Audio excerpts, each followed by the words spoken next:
morning, viewers! Ito ang kwento ni Marco at ni Leia. Magkaibigan sila, magkasama sa trabaho, magaan ang usapan, parang laging may pahinga kapag magkatabi sila. Pero may isang bagay na hindi nawawala sa isip ni Marco. May asawa si Leia. Hindi naman niya pinili ma-fall. Hindi rin niya piniling masaktan. Pero tuwing maririnig niya yung boses ni Leia na bumababa, lumalambot, tapos biglang tatawa sa tawag. Alam na niya, asawa ni Leia yung kausap at doon nagsisimula yung tahimik na selos. Hindi yung selos na may eksena. Yung selos na dumadaan lang sa dibdib. Tapos, itatago mo agad kasi wala kang karapatan. Yung selos na ang bigat, pero kailangan mong ngumiti kasi kaibigan ka lang. Minsan, nasa kusina si Marco, nagtitimpla ng kape. Si Leia nasa sala, nakaupo sa gilid ng kama, hawak yung phone. Mahina lang yung boses niya, pero rinig pa rin. Hindi sinasadya, pero tinatamaan si Marco. Oh, masaya siya para kay Leia. Dapat, pero bawat oo, love. Bawat ingat ka ha. Parang may kumakalmot sa loob niya. Kasi gusto rin niyang maging dahilan ng lambing na yon. Pero hindi pwede. Hindi siya yung taong hinahanap sa dulo ng tawag. Kaya ang ginagawa niya, umiiwas siya ng konti. Hindi halata. Yung konting late sa reply. Yung konting hindi na siya sumasabay sa lunch. Yung konting mas maikli yung usapan. Kasi alam niya, kapag mas tumagal, mas lalalim. At kapag mas lumalim, mas masakit yung balik sa realidad. Pero si Leia, parang hindi niya napapansin. Oo, napapansin niya.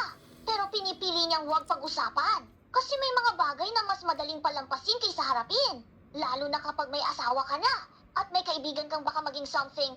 Kung hindi lang, lumipas ang mga linggo, naging buwan, naging normal yung distansya, parang bagong routine. Hanggang sa isang araw, sa isang cafe, sa home, nagkataon ulit silang nagkita.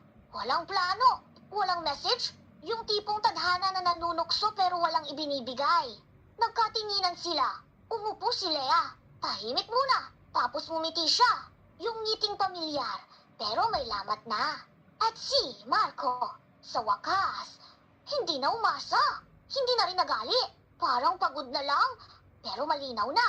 Tumingin siya kay Leia at sinabi niya, dahan-dahan, parang para sa sarili niya. May mga pagmamahal palang tumatagos kahit hindi mo inaangkin. Naiwan si Marco sa cafe. Nakatingin sa upuang bakante. Parang may nawalang boses sa dibdib niya. Kinuha niya yung phone niya. Instinct lang. Tapos binabari niya agad. Wala naman siyang dapat i-text. Wala naman siyang pwedeng hingin. Pag-uwi niya, balik trabaho na naman. Emails, notifikasyon, deadlines. Yung office vibe na parang sinasadya kang lunurin para hindi mo maalala. Pero kahit ganon, minsan may mga bagay na sumisiksik pa rin.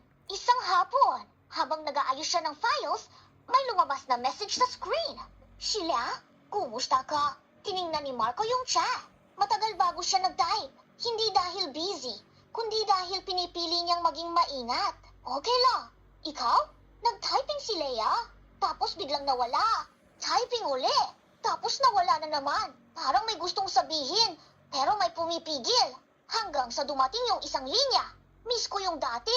Napatigil si Marco. Yun yung pinakadelikado. Hindi, I love you. Hindi, please. Pero miss ko yung dati.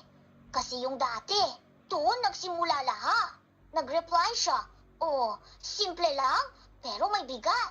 Ako rin, pero hindi na tayo pwedeng bumalik doon. Lumipas ang ilang minuto bago sumagot si Leia. Alam ko, gusto ko lang sabihin. Salamat. Tiningnan ni Marco yung last message. Napangiti siya konti, tapos napapikit. Kasi sa totoo lang, yun na yung closure na hindi niya alam na kailangan niya. Hindi yung pag-amin, hindi yung pagkuha, kundi yung pagpapaalam. At doon niya naintindihan, may mga kwento talagang hindi para tapusin ang magkasama. May mga taong dadaan lang para ipaalala sa'yo kung gaano ka kaya magmahal. Kahit mali ang timing. At yung ending nila, hindi sila naging sila. Pero naging totoo. At minsan, yun na yung pinakamasakit at pinakamahalagang klase ng love.